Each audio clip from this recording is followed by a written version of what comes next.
a estruturar equipas, a levar os miúdos a treinar para a estrada, etc.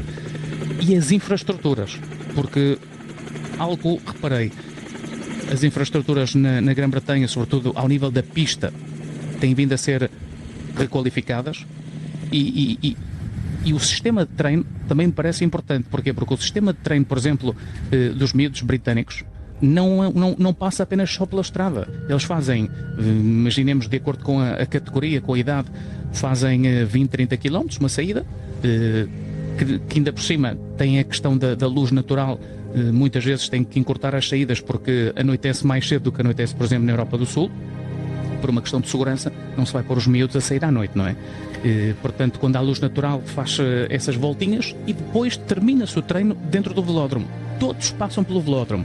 Portanto, o velódromo, para mim, é um dos pilares do sucesso do ciclismo britânico. Os velódromos, porque eles têm variadíssimos velódromos espalhados por todo o país, velódromos que, não estou a falar velódromos como o nosso, não é? Em Anadia, velódromos bastante modernos e cobertos, muitas vezes são velódromos, pistas ao ar livre, onde os ciclistas podem treinar, e numa mesma sessão de treino, tu consegues ter no velódromo, marcando a pista perfeitamente, consegues ter os mais pequeninos a treinar na parte de baixo e de acordo com a idade e com o nível de cada um, mais com o nível do que propriamente com a idade, tu podes ter diferentes grupos circular no velódromo e eles habituam-se não só a rodar, porque rodam e treinam forte, mas também habituam-se a rodar na pista, que não é fácil ao início, com as suas bicicletas de estrada. Portanto, fazem o seu treino complementar dentro do velódromo. Depois também fazem as tradicionais gincanas, a tecnificação, que é fundamental.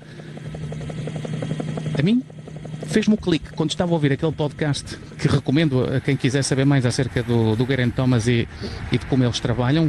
É o The Cycling Podcast. Para mim é o melhor podcast de ciclismo, brilhantemente conduzido muitas vezes pelo Daniel Freeby, entre outros colegas. Mas eles falavam e a dada altura estavam a contar como se trabalhava a metodologia de treino, a mentalidade. Outra coisa que me chamou a atenção foi o facto de muitas vezes estes clubes serem clubes exclusivamente dedicados à formação. Portanto, não têm depois equipa de ciclismo. São clubes que só trabalham com crianças. Isto muitas vezes é importante, que crianças estejam rodeadas de outras crianças. Porquê? Porque depois, à medida que vamos subindo de categoria etária, depois vai-se andando mais rápido e tu não consegues pôr um miúdo com um graúdo, não é? Há ali níveis diferentes, rodam a velocidades diferentes. Não sei, pareceu-me que havia ali 2, 3 pontos muito importantes. Esta aposta na base é fundamental. Se me perguntassem, e eu acho que tu responderias o mesmo se te perguntassem, o que poderíamos mudar no ciclismo português para termos um ciclismo daqui a 10 anos mais saudável, mais competitivo e com melhores perspectivas de futuro, eu era na formação que apostava na base. Eu dei uma entrevista há uns tempos atrás, não há muito tempo atrás, em que me fizeram precisamente essa pergunta e a minha resposta foi tão fácil de dar, porque foi essa precisamente que tu fizeste referência agora. A minha prioridade seria sempre a formação. Se tu não tiveres uma boa formação, não vais ter bons atletas no futuro. Pelo menos em quantidade. Poderá surgir um Eulálio de vez em quando, um Morgado, um João Almeida, assim, mas não vai sair Morgados e João Almeidas e Afonso e Eulálios debaixo das pedras como nós gostaríamos que acontecesse. Porquê? Porque em Portugal, para lá da dificuldade, e este é um tema que levaria muito tempo, estamos a 6 km, mas para encurtar, tu falas do ciclismo britânico e de formação. E provavelmente, se nós tivéssemos acesso ao dinheiro gasto por essas formações na Grã-Bretanha, iríamos rapidamente perceber que algumas dessas formações se calhar têm mais dinheiro anualmente do que as equipas profissionais em Portugal. E, portanto, é tudo muito bem feito, mas porque há capital financeiro. E é essa a dificuldade em Portugal. Em Portugal tu pegas numa qualquer formação de equipa que tem formação de miudinhos até cadetes, e já não puxo até júniores, puxo até cadetes, e tu perguntas aos responsáveis de cada uma dessas nossas formações em Portugal qual é o orçamento que eles têm para uma temporada inteira, e muito provavelmente alguns vão-te dizer que têm 30, 40 mil euros apenas para gastar. E não é para gastar em equipamentos, porque algumas e muitas formações em Portugal, quem paga os equipamentos que os ciclistas utilizam, os miudinhos utilizam, são os próprios pais.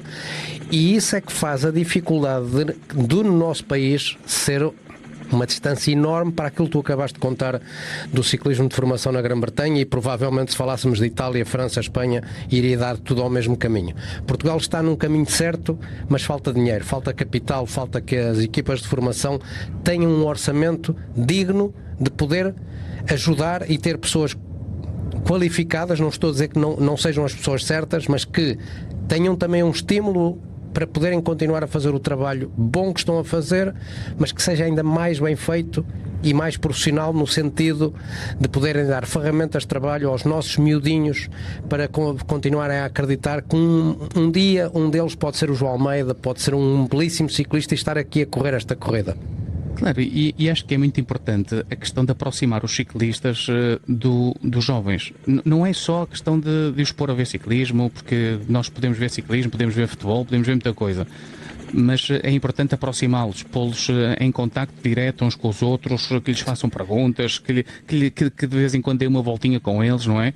Eu estou a pensar nos Rui Costa, aquilo que tu contavas ontem do Tiago Machado na Academia da FAPEL, mas estou a falar de outros imensos ciclistas que tiveram muito sucesso, não é? Que são modelos, claro, que podem ser copiados.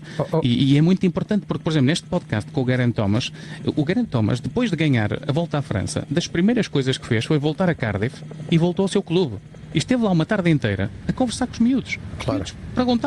Fizeram perguntas e tiraram fotos e estiveram com o campeão da Volta à França, porque eles têm que perceber que um dia o Geraint Thomas também teve aquela idade e também esteve ali e até nem era ciclista, ele nadava em frente ao velódromo e um dia disse, caramba, aquilo parece muito mais divertido do que aquilo que eu faço na natação, sem desprimor para a natação, que eu acho que é um desporto fabuloso, mas o Geraint Thomas chamou-lhe a atenção as bicicletas, e foi assim que ele começou a ser ciclista, e a partir daí quantos ciclistas não ganharam na Grã-Bretanha à raiz do Geraint Thomas, e quantos não poderíamos ganhar nós à raiz do sucesso do João Almeida, dos irmãos Oliveira, do Yuri Leitão, e de todos aqueles que hoje em dia já não estão no ativo, mas que um dia foram bem sucedidos e estiveram no World Tour. Essa parte é muito importante, levar o contacto, não? Olha, pegar neste rapaz que aqui está, que há 3 anos estava na 3ª divisão, e era pegar no Afonso Euládio, e o Afonso Euládio hoje em dia já é um ciclista que tem um nome importante dentro do ciclismo internacional, e é preciso mostrar aos miúdos que os miúdos um dia podem lá chegar, que não é fácil, não há que transmitir-lhes expectativas irrealistas, mas também não há que dizer não, vocês não vão chegar a lado nenhum, não é assim que se faz. É possível lá chegar. Claro, eu estava a ouvir e estava aqui a observar as bicicletas e a altas velocidades que nós tantas vezes dizemos, cada vez se anda mais rápido.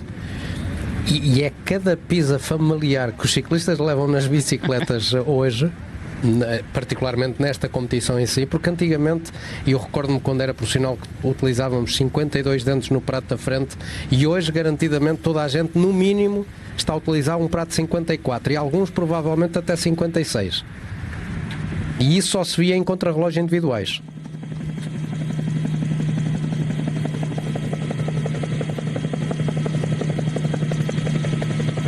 Com tudo isto e esta conversa, tanto era a expectativa de vermos cortes no pelotão como aconteceu, mas os cortes hoje foram todos antes do início do direto. Não houve cortes depois do direto, o que significa que o pelotão está compacto, que em termos de mudanças na classificação geral hoje não são esperadas nenhum tipo de mudanças. Ian Kristen ontem atrasou-se um pouco mais na luta pela classificação geral. Desde ontem podemos dizer que a habitualmente eficaz equipa da UAE acabou por ter um dissabor no final do dia, porque a UAE investiu muito na etapa, foi das equipas que mais atacou, e nesta altura o melhor ciclista da UAE é o Igor Arrieta, que está a 16 segundos, nada está a perder, porque amanhã o Igor Arrieta pode perfeitamente recuperar estes 16 segundos, mas o Ian Kristen, que era o líder em teoria, está a 33 segundos do primeiro lugar, ocupado pelo Yanis Voazar. Vamos recordar os sprinters que aqui estão presentes, porque hoje isto vai terminar a todo o gás. Fernando Gaviria dentro da carra rural. Temos dentro da Total Energia o duo Jason Tesson, Lorenzo Monzon. Também Milan Fretin dentro da Cofidis. Matias Guillemette da Tudor. Fábio Jacobsen da Picnic. A Astana tem Matteo Malucelli. Depois temos várias equipas que não trouxeram um homem rápido, ou aquelas que trouxeram já o perderam, como é o caso da Y Emirates, que perdeu o jovem David Estela ontem naquela queda arrepiante. A Jayco tem Pascal Ackermann. A Pinarello Q36,5 traz Matteo Moschetti. A Bahrain Victorious tem Filippo Bauhaus. E finalmente a Trek tem o rei do sprint, Jonathan Milan. Quanto à Modern Adventure, vamos ver com quem é que a Modern Adventure vai sprintar. Não tem assim à partida um nome forte, mas eu gosto destas equipas. A Modern Adventure faz-me recordar a Tudor quando apareceu. A equipa não tem nenhum tipo de problema em ser uma equipa novata no pelotão, mas chega aqui, mete ritmos, provoca ou tenta provocar bordure, é uma equipa que corre positivamente, começa a saber uma forma de correr que podemos associar ao projeto do George Hincapie, não é? Não é uma daquelas equipas que, bom, nós somos novos, vamos lá para trás e dá. Não, estão aqui na frente já na primeira corrida. Eles na primeira etapa pois não conseguiram meter ninguém na discussão dos primeiros lugares. O melhor foi o Riley Pickrell, que foi o ciclista que eles foram buscar a Israel. Na segunda etapa, que também terminou ao sprint, o melhor Modern Adventure foi o Stefan de Bot. Portanto, eles não têm um sprinter. O Riley Pickrell é um corredor rápido, mas não é um sprinter. Onde anda Jonathan Milan, Paulo? Está a chegar agora. Sim, mas já está ali bem colocado. Portanto, vamos ver se não fica fechado o suficiente para poder recuperar. Se ele está numa boa posição, já está a arrancar e, portanto, vai à procura de uma nova vitória. Bauhaus também lá está. Mas Bauhaus vai muito bem. Bauhaus arrancou, foi cedo mais. Atenção, Malucelli. Atenção, Higuita. Bem, que surpresa! Que surpresa! Como é que isto foi possível, Paulo Martins? Quer dizer, parece-me ser Higuita, mas vamos aguardar, porque me parece ser um ciclista pequenino. Sim, mas o Malucelli também é pequenino. Quando tu disseste Higuita, eu parei. Eu ia dizer Malucelli, mas realmente é um ciclista que bate o Jonathan Milan.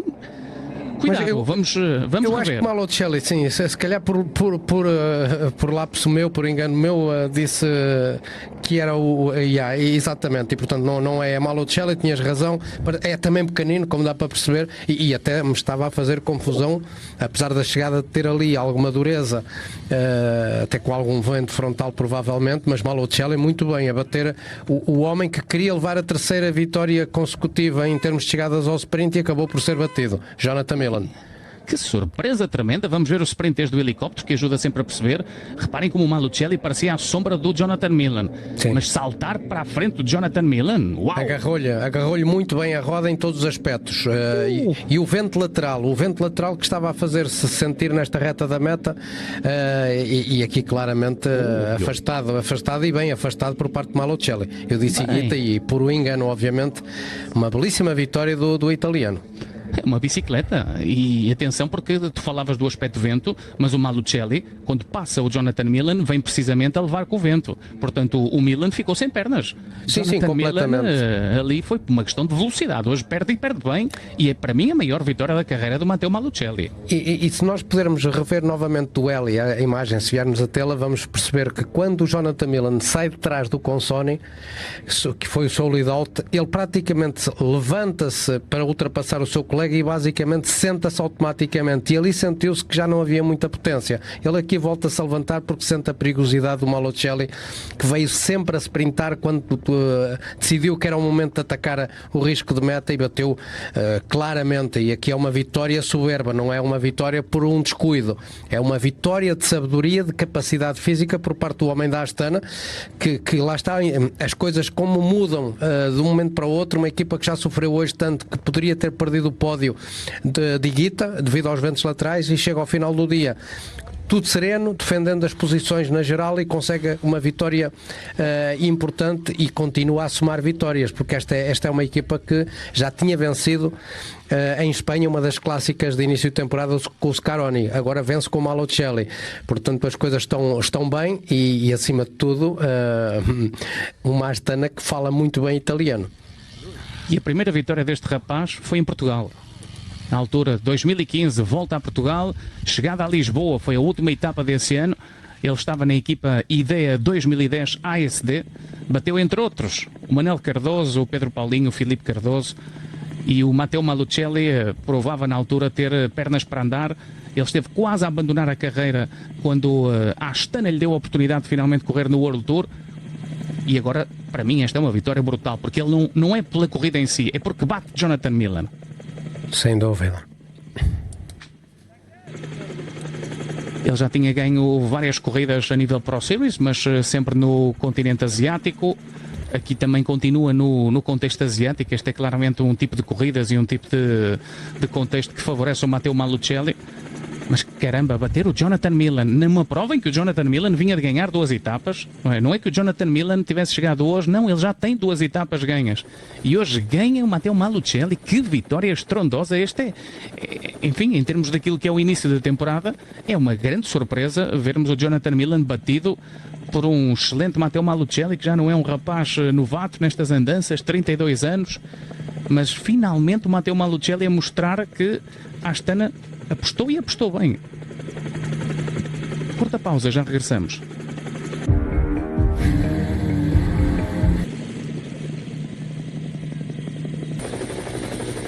Ora, cá estamos de regresso à Lula.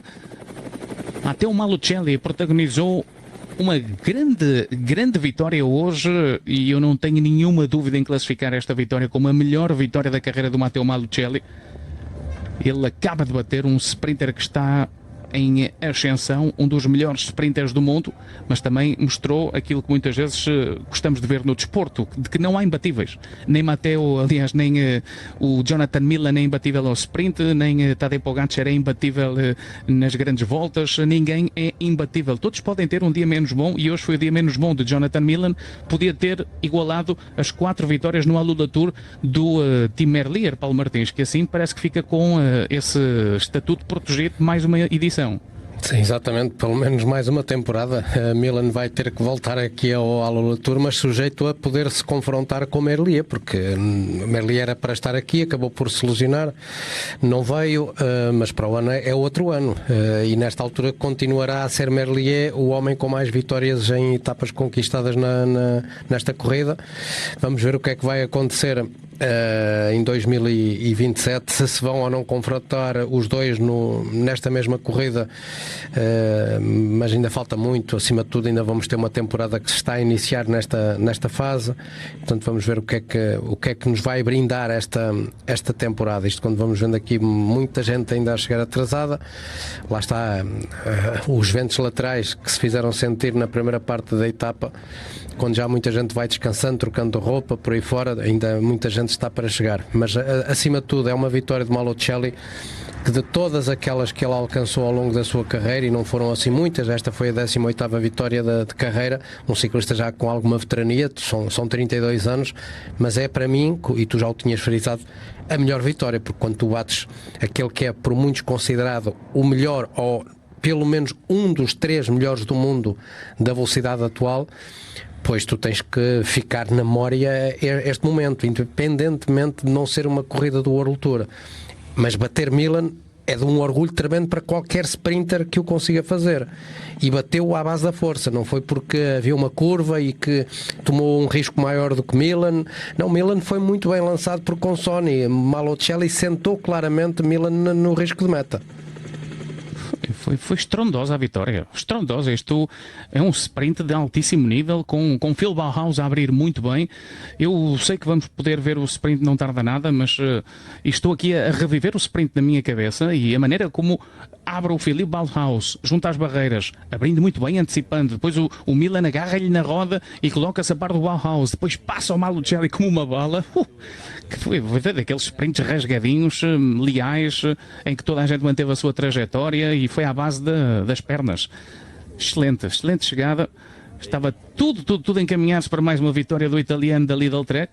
Eis não quando apareceu um outro italiano, uma velha raposa de 32 anos, a dar a vitória à Astana, que já tinha ganho com o Cristian Scaroni numa das semiclássicas espanholas de início de temporada. Esta é, portanto, a segunda vitória na época da Astana, e não é só as vitórias, são pontos. A Astana continua, digamos que, a manter a mesma dinâmica do ano passado, que foi um ano em que eles somaram pontos, que foi uma barbaridade, e só assim é que conseguiram fugir à despromoção, porque eu recordo no início do ano 2025, A Astana tinha 4.000 pontos de atraso para a linha d'água e a Astana conseguiu terminar com uma perna às costas e foi à base de pontos, não é? A Astana esteve despromovida e de repente renasceu e renasceu à base de uma boa estratégia pontual. Foi a quarta equipa do ranking em 2025. Vamos ouvir Yanis Voazar, o líder da geral. Seems that you're feeling great on these Saudi Arabian roads. Yeah, it was really a tough day, for sure, for everybody, I guess, and you also need a bit of luck to be in front, and I also had the legs and the good teammates again, and we did a very good race today. What was it like to be in the peloton today with that jersey on your shoulders, the leader of the Alula Tour? I mean, it's a different status, of course.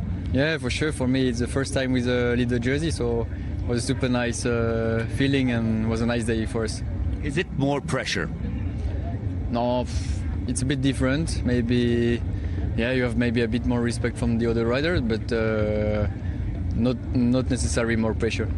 The objective now is to shine tomorrow. What do you know, first of all, about tomorrow's stage? Were you able to go and check it out? Yeah, I know quite well this last climb because I did last year the race as well. And it's super steep climb, so will be again a very tough day for the last one. How optimistic are you to win the Alula Tour?